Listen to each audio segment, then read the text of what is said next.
स्वागत है दोस्तों स्टडी फॉर यूपीएससी में। आज डे 8 है, डे 11 है और आज हम लोग साइंस एंड टेक का पार्ट 2 पढ़ेंगे। उस समय तक हम लोगों ने साइंस एंड टेक में उसके कौन कौन से पार्ट है वो पढ़ लिया था।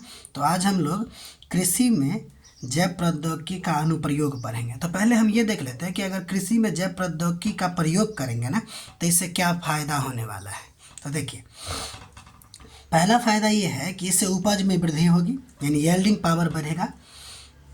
जैव प्रौद्योगिकी की मदद से ऐसे जीन संशोधित, जिसको हम लोग जेनेटिकली मॉडिफाइड या जीएम क्रॉप भी कहते हैं, फसलें विकसित की जाती है जिसकी पैदावार जो होती है वो अधिक होती है। ठीक है, पैदावार अधिक होती है। उदाहरण के लिए बीटी कॉटन की अगर हम बात करें तो इसमें न कीट प्रतिरोधी गुण पाया जाता है। कीट प्रतिरोधी गुण पाया जाता है तो इसको न कीट खा नहीं पाती है, जिससे इसके उत्पादन में वृद्धि होती है। तो पहला फ़ायदा तो ये है कि कृषि में जैव प्रौद्योगिकी का अगर उपयोग किया जाएगा तो इससे जेनेटिकली मॉडिफाइड क्रॉप की मतलब कि बनाया जा सकता है, जिससे उत्पादन में वृद्धि होगी।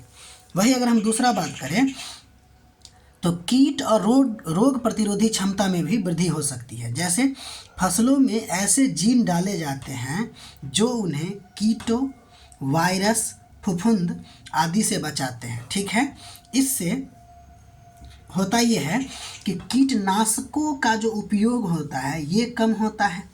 ठीक है, क्योंकि फसल में ऐसे जीन डाल दिया जाता है जो कीट से, वायरस से, फफूंदी से फसलों को बचाती है।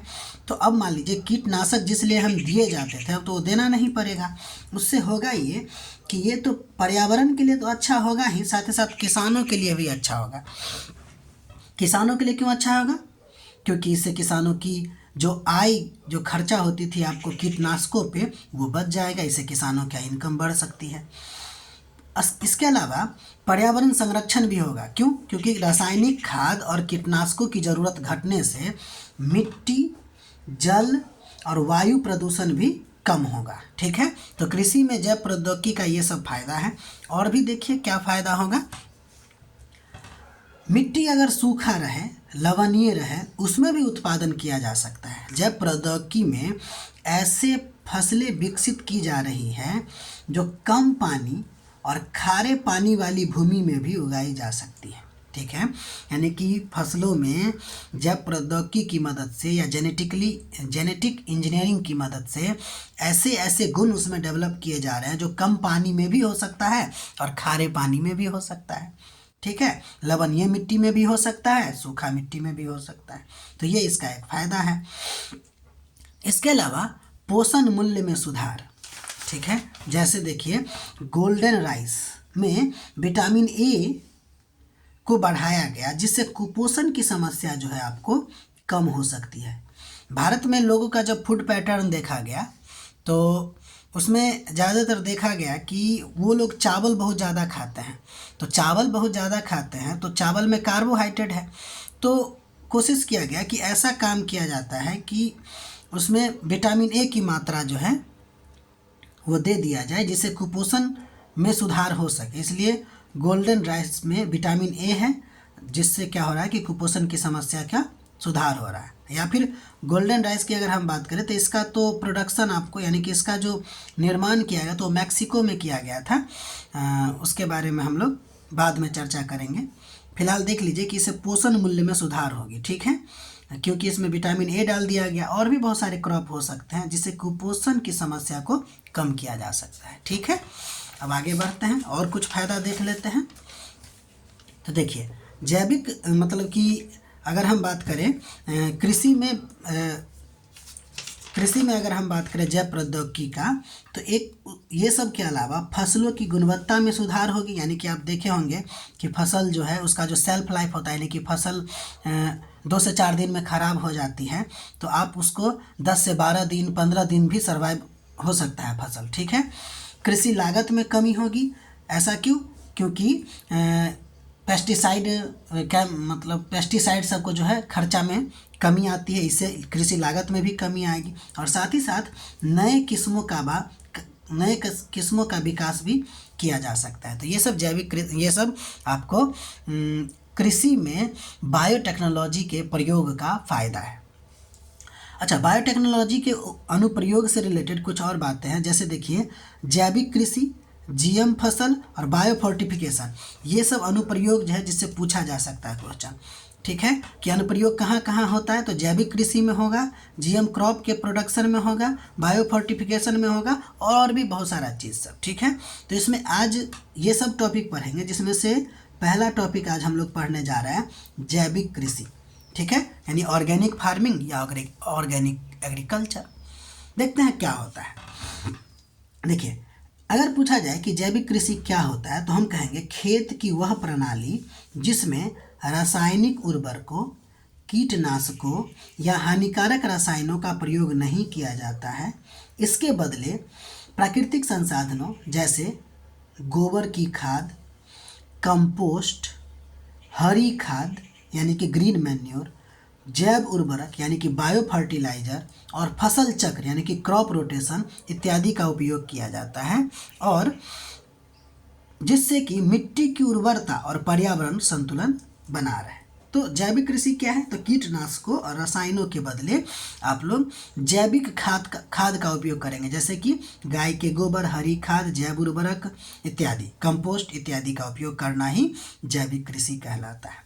अच्छा, जैविक कृषि का मुख्य उद्देश्य क्या है, तो पहली बात तो ये है कि पर्यावरण की गुणवत्ता बनाए रखना, यानी कि मिट्टी की गुणवत्ता और उर्वरता को बनाए रखना, यानी कि जो उसकी प्राकृतिक उर्वरता है ना, उसके आधार पर काम करना। इसके अलावा पर्यावरण एवं जैव विविधता संरक्षण में भी आपको मदद करेगा। जैव विविधता संरक्षण से रिलेटेड जो है ना, हम जब जीएम क्रॉप पढ़ेंगे ना, तो देखेंगे कि जैव विविधता संरक्षण में ये कैसे बाधा पहुंचाएगी। जब हम इसका नुकसान देखेंगे तब देखेंगे। ठीक है, अब आगे बढ़ते हैं। तो मुख्य उद्देश्य में पहला तो मिट्टी की उर्वरता और गुणवत्ता को बनाए रखना, पर्यावरण और जैव विविधता का संरक्षण।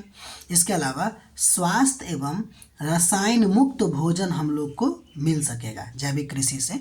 इसके अलावा किसानों की लागत तो कम होगी ही, और टिकाऊ कृषि यानी कि सस्टेनेबल कृषि प्रणाली बनाने में भी हमको मदद पहुंचाएगा। कौन, तो जैविक कृषि।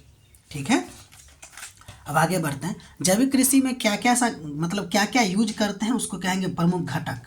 तो जैसे देखिए, अभी कुछ देर पहले ही चर्चा किए थे कि जैविक कृषि में हम लोग पहली बात तो गाय का गोबर या फिर कोई भी गोबर की खाद या फिर कंपोस्ट का यूज करते हैं, हरी खाद का उपयोग करते हैं, जैव उर्वरक जैसे कि राइजोबियम इत्यादि का यूज करते हैं, जैव कीटनाशक जैसे कि नीम आधारित कीटनाशक का उपयोग करते हैं, फसल चक्र का उपयोग करते हैं, मिश्रित खेती और पशुपालन का समन्वय भी किया जाता है। ठीक है, ये सब इसका घटक है, यानी कि जैविक कृषि में हम ये सब उपयोग में लाते हैं। ठीक है, अब बात करते हैं जैविक कृषि के फायदे और नुकसान का। तो देखिए, जैविक कृषि से मिट्टी की प्राकृतिक उर्वरता बढ़ती है।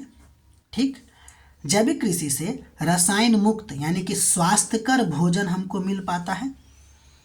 ठीक है, पर्यावरण प्रदूषण कम होती है, किसानों की जो निर्भरता है बाहरी संसाधनों पर वो घटती है, जिससे उसको आर्थिक स्वतंत्रता मिलती है, यानी कि वो जो है आपको ज़्यादा खर्च कीटनाशकों पर, पेस्टिसाइडों पे नहीं करके मतलब कि अदर चीज़ों पे वो कर सकती है। ठीक है, जैविक कृषि के नुकसान की बात करते हैं।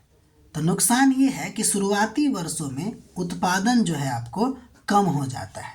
ठीक है, इसके अलावा बाजार में ऑर्गेनिक उत्पादों की कीमत बहुत ज़्यादा होती है। ठीक है, यानी कि उसका जो कीमत, वो जो ऑर्गेनिक उत्पाद होता है वो बहुत ज़्यादा महंगा होता है।